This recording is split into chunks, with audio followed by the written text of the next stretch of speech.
The topic here is Islam's view of Christianity, and this is very important, obviously, for many geopolitical issues, and also because many people in the church have the question before them of what kind of common cause we can make, if any, and what kind of dialogue we can have, if any, with Muslims. And certainly there has been an apparent movement in the other direction in the terms of the initiatives by Islamic scholars to reach out to Christians. And so you may recall the Common Word document, you may have heard of this, that was signed by over 100 Islamic scholars, some of the most prominent Muslim scholars in the world, a few years back, and addressed to Pope Benedict XVI, as well as to many, many other Christian leaders of all denominations. And it was widely hailed as an example of a form of Islam that was moderate, that was peaceful, and that shared many, many perspectives with Christians and many, many beliefs with Christianity, such that it would be reasonable to assume from that that there would be some common ground that we could find that would be the basis for mutually beneficial action. And so let's start with that.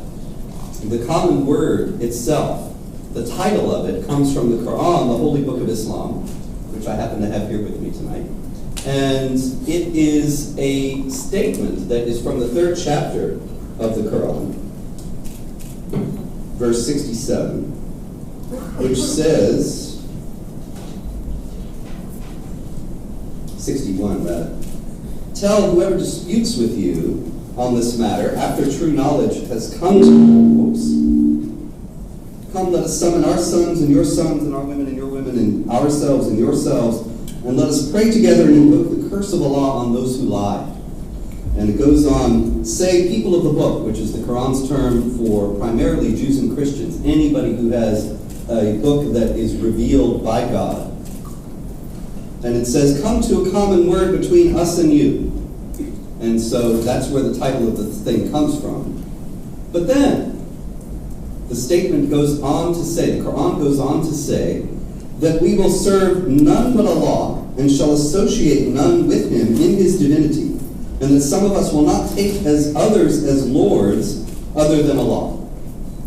So come to a word common between us and you, that we shall serve none but Allah, and shall associate none with Him in His divinity, and that some of us will not take others as lords other than Allah. Chapter 3, verse 64 of the Quran. Now, come to a common word between us and you, that we will worship none but Allah and associate no others with Him. One of the most important messages of the Quran is that God is one, that there is the only God, there is only one God, and only God is worthy to be worshipped, and that anyone who associates others in worship with God has committed the most serious sin of all, which is shirk, S-H-I-R-K, like shirk, but shirk in Islamic theology is the worst thing, the worst sin, worse than murder, worse than anything that a human being can commit, to associate partners with Allah. Now, the kicker of that is, for Christians, that when we acknowledge that Jesus Christ is God in the flesh and is worthy of worship, then, according to the Islamic perspective, we are committing shirk. We are associating partners with Allah. And so when we are invited to come to a common word, as the document has it, with Muslims, the upshot of it, the result of it, the fruit that they hope will come from it, is that we will stop associating partners with Allah, which means stop acknowledging Jesus Christ as divine, and accept Him as merely a human messenger of God, as the Quran styles it. In other words, that we'll become Muslims. The common word, in other words, is not really an invitation to dialogue at all. It is an invitation to convert to Islam. And the common ground that we are invited to work on in order to have this dialogue, is only to the end that we will ultimately become Muslims. Now this may seem very harsh. It may seem like, well, you're really not being fair to them. So they took this little piece of the Quran and they used it as the title of this, but you're drawing conclusions that are unwarranted as a result of that. And I think that's a fair thing to say until you start looking at what Islam teaches about Christianity, about Jesus Christ, and about Christians. And so that's what we will spend a little time on now. The thing about the Quran is that it is presented as being a revelation that is equal to, and essentially the same in substance, the Quran asserts this, as the earlier messages that were given to Moses and to Jesus. In Islamic tradition, we are told that Muhammad, as the messenger of Allah, was in a cave on Mount Hira, near Mecca in Arabia, and he was praying. And that suddenly the angel Gabriel appeared to him, the same angel who appeared to Our Lady and told her that she would be the mother of Jesus. And the angel Gabriel told him to recite. And he was terrified and he said, I can't read, how can I recite? And the angel insisted, and finally Muhammad relented, and over the next 23 years he received the Quran piecemeal from Gabriel at various times when he would appear to him or just tell him messages. And that the Quran was the perfect book, the eternal book. As a matter of fact, the al-Kitab, the mother of the book, is in paradise with Allah. There are three eternal things in Islam, even though there's only one God. There are three things that have perdured for all eternity, and they are God, His throne, and His book. He delivered that book through Gabriel in a perfect form, and it was collected together to make this book, the Quran. And the Quran tells you, as I said, that it confirms the message given to the earlier prophets, specifically the Torah and the Injil, the Torah and the Gospel, which were the messages given, according to the Quran, to Moses and to Jesus. In other words, the Gospel in the Quran is not the Gospel as we would understand it, as being the message about Jesus Christ, the good news of the salvation brought to the world through Christ, but rather it is a book, like the Quran, that was delivered to the prophet Jesus. According to Islamic tradition, we need this too. Yes, good evening. I'll just be singing a few numbers. And then we'll have questions. In any case, the Torah and the Gospel, Muhammad thus assumed would be saying exactly the same things that he was getting from whoever he was getting them from Gabriel, according to his version of events. There were Jews in Arabia. There were three powerful Jewish tribes in Medina where Muhammad lived for the last half of his career as a prophet, the last 10 years. And there were various Christian groups in Arabia that he had dealings with also, to a lesser degree. And so he went to them and he said, here is the new prophetic message from the one true God, and I am the new prophet. And the Jews said, you're a prophet in the line of the biblical prophets, and you're not even Jewish? Sorry. And the Christians said, Jesus said on the cross, it is finished, and we're not waiting for a new prophet, but thanks for coming anyway. And what would you do if you were Muhammad in that instant? What would you do? He had two choices. He could say, oh, well, this is embarrassing. Never mind. I guess I'm not a prophet after all. And this is not a book from God. Because it did not, in other words, confirm, in reality, the teachings of the scriptures that the Jews and Christians had in their possession. Or, what else? He only had two choices. He could say that, which was obviously inconceivable, or he could say, so it's even worse than I thought. You have dared to tamper with your own scriptures. You have dared to take the messages that your prophets delivered to you from the one true God, and you have altered their contents and even their words, altered their meaning, altered their interpretation, in other words, and their wording, to erase references to my coming. Yeah. Now, that's all you had. Those are your only two choices. And so it is part of Islamic tradition, standard, mainstream Islamic teaching, that Judaism and Christianity as we know them today, Judaism in all its manifestations, Reform, Conservative, Orthodox, and all the various strains of Christianity, all the various sects and denominations, all of them are astray from the true teachings of Moses and Jesus. And so it's not coincidental. I was reading to you from chapter 3. You can open your Qurans to chapter 3, verse 67, which is right after the place where I was reading to you before about the common word. And we have a bit about Abraham. Abraham, of course, you know, as the father of the three great Abrahamic faiths that are all sister faiths, and can't we all just get along? But in the Quran, actually, what it says is this: people of the book, that's us, why do you dispute with us about Abraham, even though the Torah and the gospel were not revealed until after his time? Do you not understand? Abraham was neither a Jew nor a Christian.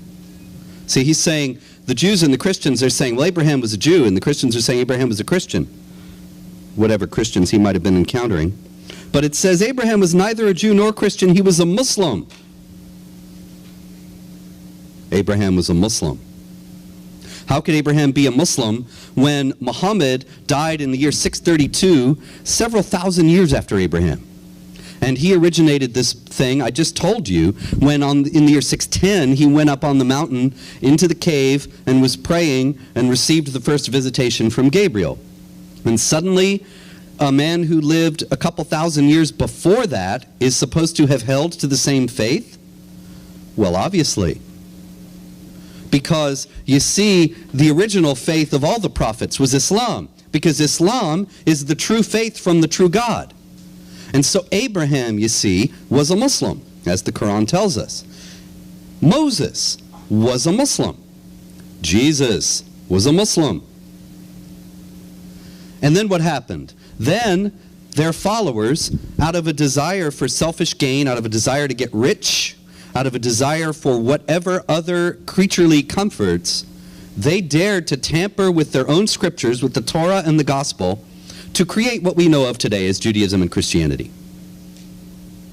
And then the Quran was delivered sometime later in order to correct the record and to restore the true teachings of Moses and Jesus. And there's evidence of this tampering all over. You look, for example, at the Gospel of John in the New Testament. I'm talking about the real one now. And in there you will see that Jesus says, there are many things that I have to tell you, but you cannot bear to hear them now. And the Holy Spirit, the Paraclete, will come and he will guide you into all the truth. Now, Paraclete, as it happens, is very close to another Greek word, parakletos, or parakletos. Anyway, it's a Greek word, look it up. That means the praised one, which is what Muhammad means. And so in Surah 61 of the Quran, you have Jesus saying this.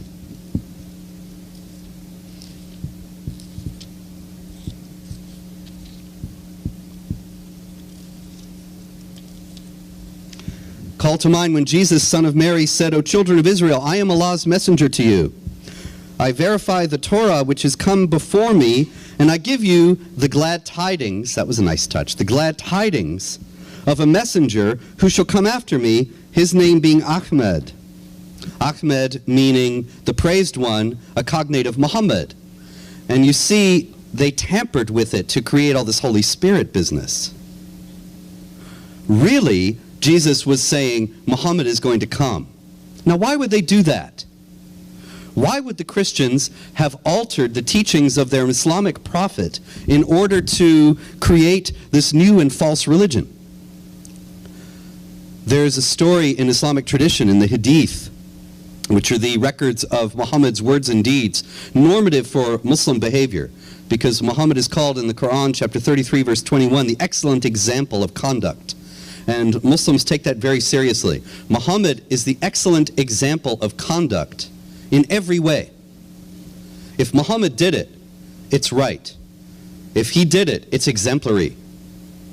And so, for example, you have the fact that embarrasses many Islamic spokesmen in the West today, that when Muhammad was 51, he contracted a marriage with a 6-year-old girl and consummated it when he was 54 and she was 9. But because he's the excellent example of conduct, that's perfectly right. So the Ayatollah Khomeini, when he became the leader and when we created the Islamic Republic of Iran in 1979, one of the first things that he did after the relatively secular rule of the Shah was to lower the legal marriageable age of girls to 9. Because the Prophet did it, it must be right. The aid workers went into Afghanistan after the Taliban was toppled, that is, after they were toppled the first time, in 2003, and they went into refugee camps, and they found that half the girls of 2nd grade age were already married, and virtually all of the girls older than that were already married. And this was because Muhammad did it, it's right. Now, Muhammad, as the excellent example of conduct, this creates a very peculiar situation for morals, but there's more to it than that as well. That when you have the Jews and the Christians teaching these false religions, how he behaved toward them also becomes normative. Now, I was telling you that I was asking the question, why would they tamper with their scriptures? Why would we tamper with our scriptures as Christians? There is a story in the Hadith of a delegation of Christians from southern Arabia, from Najran, which is around Yemen. And there was a large Christian community there at that time, going to see Muhammad. And on the way to Medina, the leader of this Christian group says to his followers, "We know this man is a prophet. We know that he fulfills the prophecies that are in our scriptures. But when we get there, we must contradict him at every turn, argue with him in every way, and not accept anything he says. Because the Byzantines, the Eastern Roman Empire, the Christian Empire, they give us money. They give us a steady stipend. And if we acknowledge that this man's a prophet, they'll cut us off." So in other words, out of a desire for filthy lucre, they refuse to acknowledge Muhammad as a prophet. And you will still find, to this day, there's no concept in Islamic theology at all of people rejecting the religion of Islam in good faith. There's no idea of that. We all know better. We were born Muslims, as a matter of fact, and this is why converts to Islam are referred to as reverts by Muslims, even if they were never Muslim before. It's not like a revert who was born in the church and then leaves the church and comes back. Anybody who converts to Islam is a revert to Islam because everybody was originally a Muslim, just as the original religion of all the prophets was Islam. And then you might leave it and you might come back. But everybody knows better. The truth of it shines forth. And so if I don't accept it, it's because I know better, but I just want to get rich. As if that could be done doing this. But in any case, the excellent example of conduct also behaved in various ways toward the Jews and Christians. And this also is normative. And you understand now that he's acting toward them as toward people who have rejected him in bad faith. He already knows that they're hypocrites and liars. And there's more. You remember Abraham and the 3 great Abrahamic faiths. Well, Abraham is also an excellent example of conduct. In chapter 60 of the Quran, Surah 60, verse 4, there's an extraordinary statement. It says, you have a good example, an excellent example in Abraham and his companions, using exactly the same Arabic words, uswa hasana, saying that Abraham is the excellent example, just like Muhammad is. But when it says that about Muhammad in Surah 33, it's not qualified in any way. It is, he's just an excellent example, period. But with Abraham, it is. You have an excellent example in Abraham and his companions. They said this to their people: we totally dissociate ourselves from you and from the gods that you worship instead of Allah. We renounce you, and there has come to be enmity and hatred between us and you until you believe in Allah, the one true God. That's Abraham as an excellent example. That there's enmity and hatred between him and his family and all unbelievers until they accept his religion. But you may not emulate, Abraham is not an excellent example, when Abraham says to his father, certainly I will ask pardon for you. Certainly I will ask pardon for you. So in other words, imitate Abraham in hating the unbelievers. Do not imitate Abraham in praying for them. Abraham's not an excellent example in that regard. So, what does all this have to do with dialogue? Obviously, we are faced with, if we are dealing with Muslims who are informed about their faith, knowledgeable about it, and sincerely believing in it, we are dealing with people who believe us to be morally compromised renegades from the true faith. And there's more. Actually, my watch gave out, so I could just go on forever. And it's okay. I have like 20 minutes, maybe? 15, 20 minutes? Okay. I was actually in the airport earlier, and Obama was in Philadelphia, and so nobody could go in and out of Philadelphia. And so I was very late. My flight was delayed, and I missed the connection, and it was great because, you know, I fly all the time, a couple times a month at least.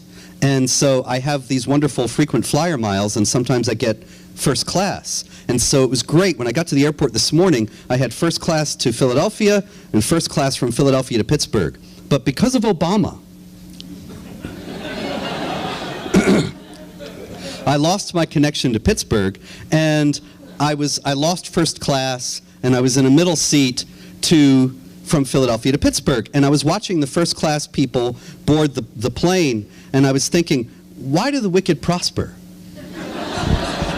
And this is, of course, a very hallowed biblical principle, the subject of many psalms and many other meditations in many other books of the Scripture. Why do the wicked prosper? And we know, of course, fundamentally from the cross that sometimes the wicked win. Sometimes the people who are set against everything that is good and right and true, they win out. They won't win out in the end, but there's no justice in this world, or very little, and we can grab hold of what we can. In Islam, however, there is justice in this world, and the wicked don't prosper. The wicked, as a matter of fact, must not prosper. It is the job of the Muslims to make sure that the wicked don't prosper. This is a fundamental difference between Islam and Christianity. The idea of vengeance is mine, says the Lord, I will repay, is completely foreign to Islam. In Islam, the Muslims are the executors of God's wrath on this earth. And those renegades, that's us, who have rejected, even though we know better, the true teachings of our own prophet Jesus, and have rejected the truth of Muhammad and the truth of the Quran, we have to be made to suffer in this world as well as the next.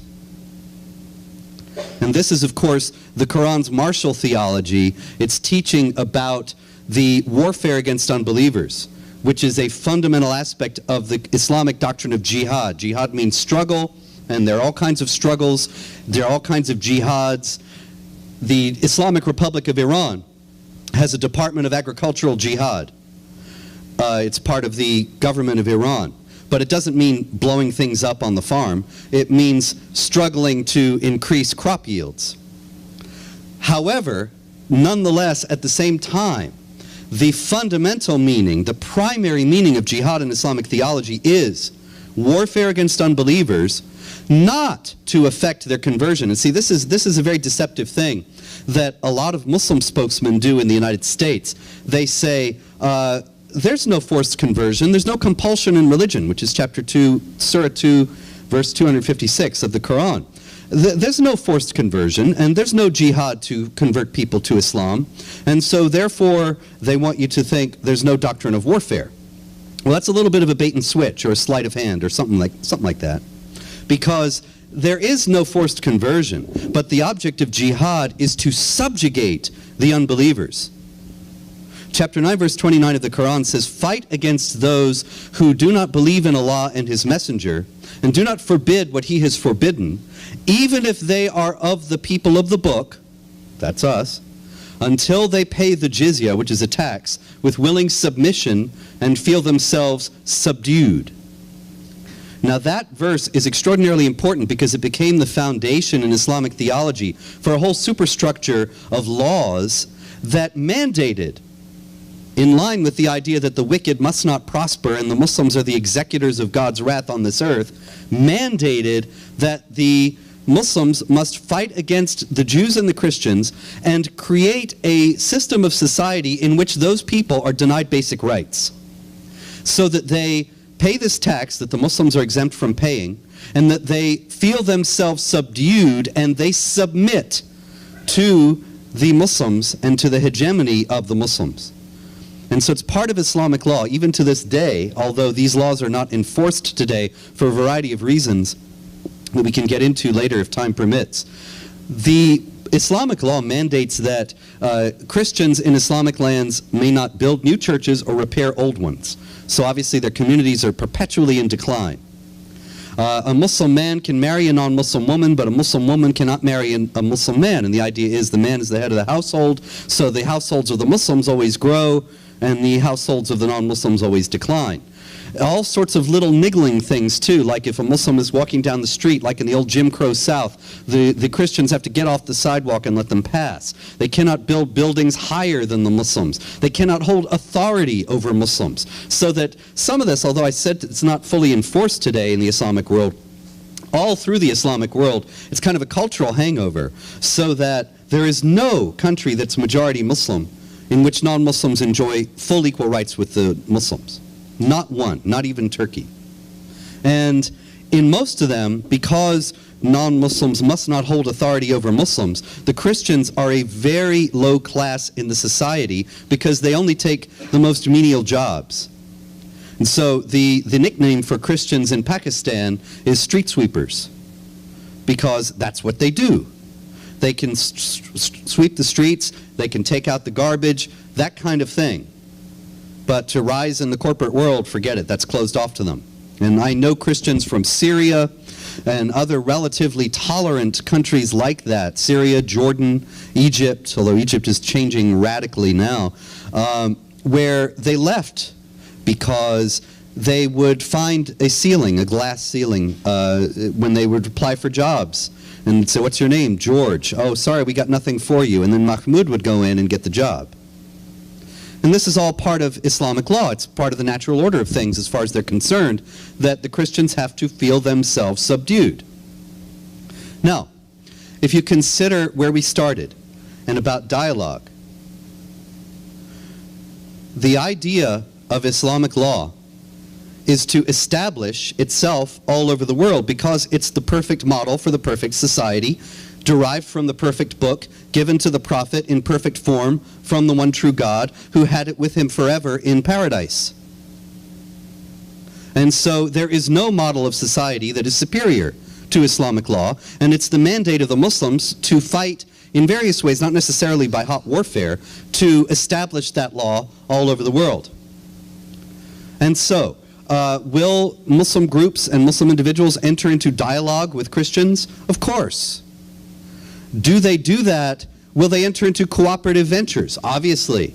We saw that at the UN, when it was Muslim groups allying, Muslim countries allying with the Vatican to defeat anti-life initiatives.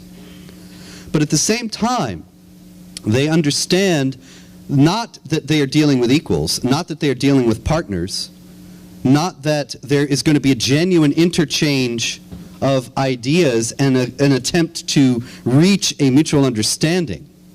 But all of this is just a vehicle either to expand the hegemony of Islamic law, or to make the Christians believe that there really isn't anything to be concerned about, and that they don't need to be worried about jihad or about Sharia or about Islam spreading in the West, because it's really not anything to contradict any of our basic freedoms or the model of society that we enjoy in the West with the freedom of speech and the freedom of conscience and so on. It's no problem. And that is also because Muhammad also said war is deceit. And Surah 3:28 of the Quran says, do not take unbelievers as your friends and protectors in preference to believers. And anybody who does this has nothing to do with Allah, unless you're doing it to guard yourselves against them. Now, unless you're doing it to guard yourselves against them, let's see what they say that means, because, you know, why should you believe me? The Quran that I have here today is a very excellent addition towards understanding the Quran, with a commentary by a very prominent Islamic scholar, Sayyid Abdullah Maududi. Maududi was a Pakistani. He died in 1979, and his writings are influential internationally. If you go to your local Islamic bookstore, I don't know if you have one in Steubenville, but if you go to an Islamic bookstore in Pittsburgh, I'm sure there's one there, you'll find Maududi's writings. If you go to IslamicBookstore.com or Islamicity.com, you will find Maududi's writings. And I actually got this, I was in London at the Finsbury Park Mosque. The Finsbury Park Mosque was notorious a few years back because the imam there was a man named Abu Hamza al-Masri. And Abu Hamza was, he had been in an unfortunate accident involving a bomb. And he lost an eye and a hand, and he had a hook for a hand, and he was on his captain hook, and he was very fierce and forthright in his teaching about how Muslims had to wage war against unbelievers, and he ultimately was involved in plotting to that effect, and now he's in jail. And so I went into this Finsbury Park Mosque a few summers ago, and there was a guy there who was very friendly and very helpful, and he said, yes, we had some trouble here a few years back, but it's all over with. And now everybody here is moderate and peaceful, and he gave me this Quran and a lot of other books. I had to get a big shopping bag. He was a very nice guy. And this Quran, with the notes from Maududi, you understand, is from the new moderate peaceful people in the Finsbury Park Mosque. And it explains that verse, Maududi's commentary on that verse that I was referring to, Surah 3, verse 28. Do not take believers, I keep doing that, do not take unbelievers as your friends and protectors in preference to believers, unless you're doing it to guard yourselves against them. This is how he explains that. This means that it is lawful for a believer, helpless in the grip of the enemies of Islam, and in imminent danger of severe wrong and persecution, to keep his faith concealed, and to behave in such manner as to create the impression that he is on the same side as his enemies. He is, in other words, it is lawful, it is divinely mandated, as far as Muslims are concerned, to, under certain circumstances, create the impression that they are on the same side as their enemies. Now, does this mean that every Muslim who reaches out to you in friendship, or every Muslim group that reaches out to a church or to a Christian group in dialogue is trying to deceive you? No, certainly not.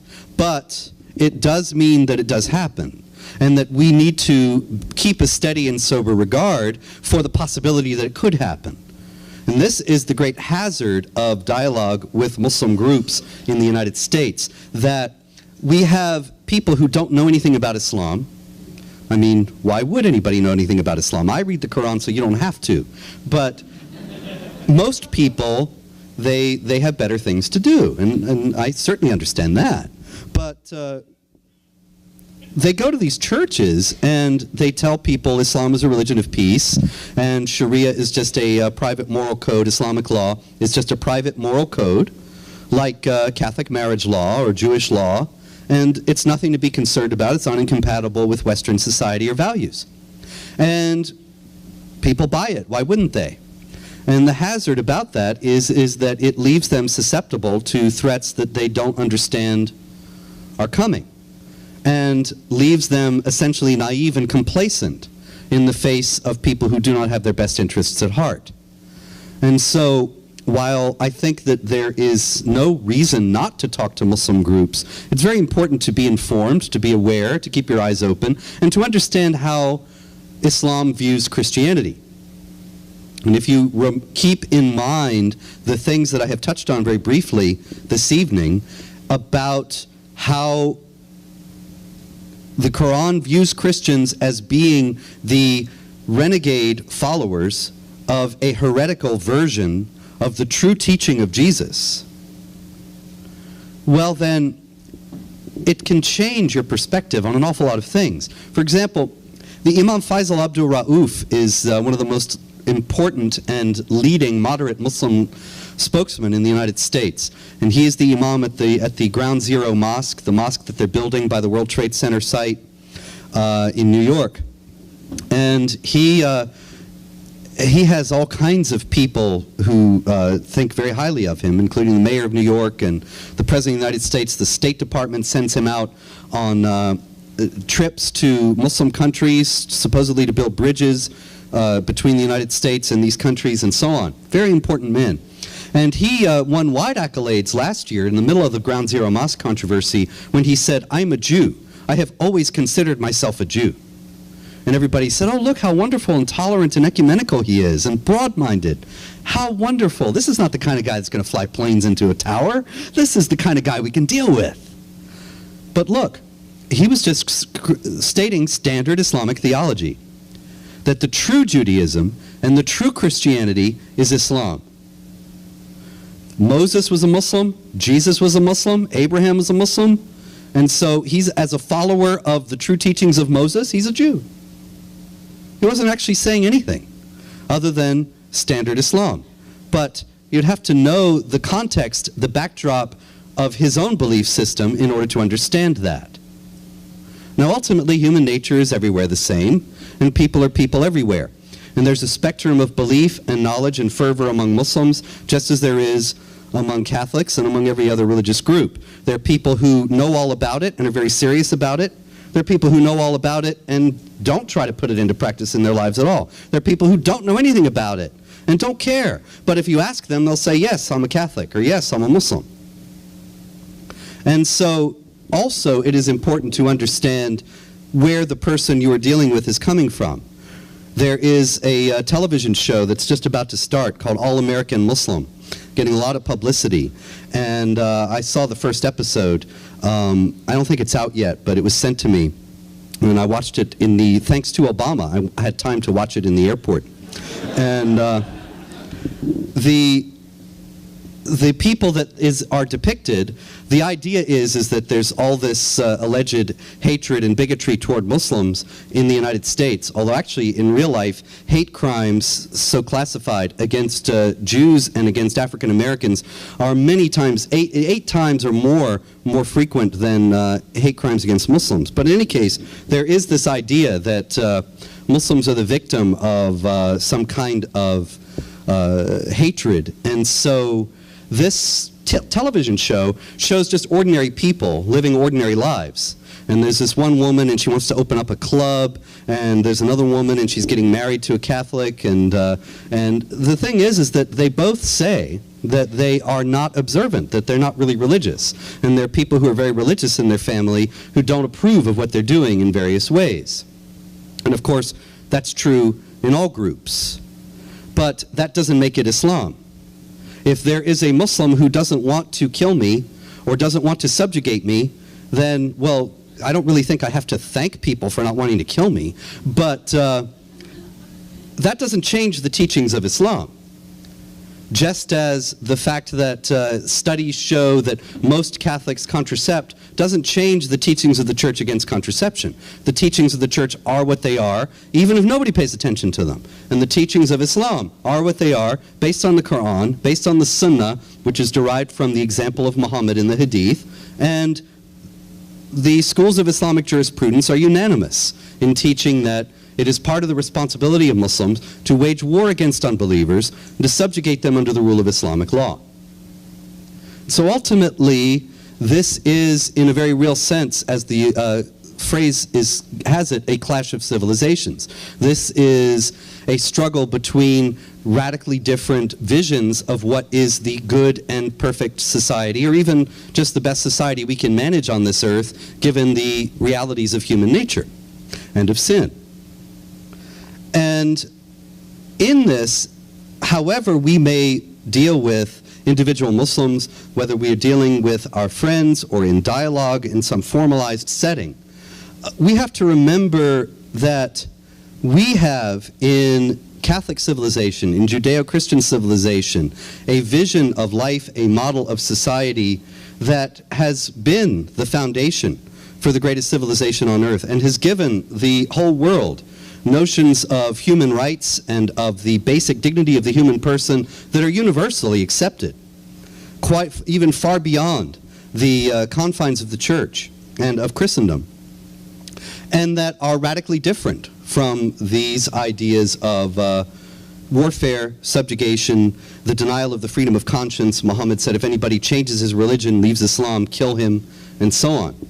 And so if we stand up, I think ultimately, if we stand up for who we are and proclaim it without hesitation and without fear, come what may, then there is no doubt whatsoever that the truth will be triumphant. But if we trim and dissemble out of fear, as so many public officials are doing today, or out of the desire for gain that Islamic theology imputes to us, then there's no doubt that this vision of society, of the subjugation of the unbelievers, and a radical transformation of Western free societies, it would be inevitable. And so that is the challenge before us today, and certainly in the coming decades. Thanks very much.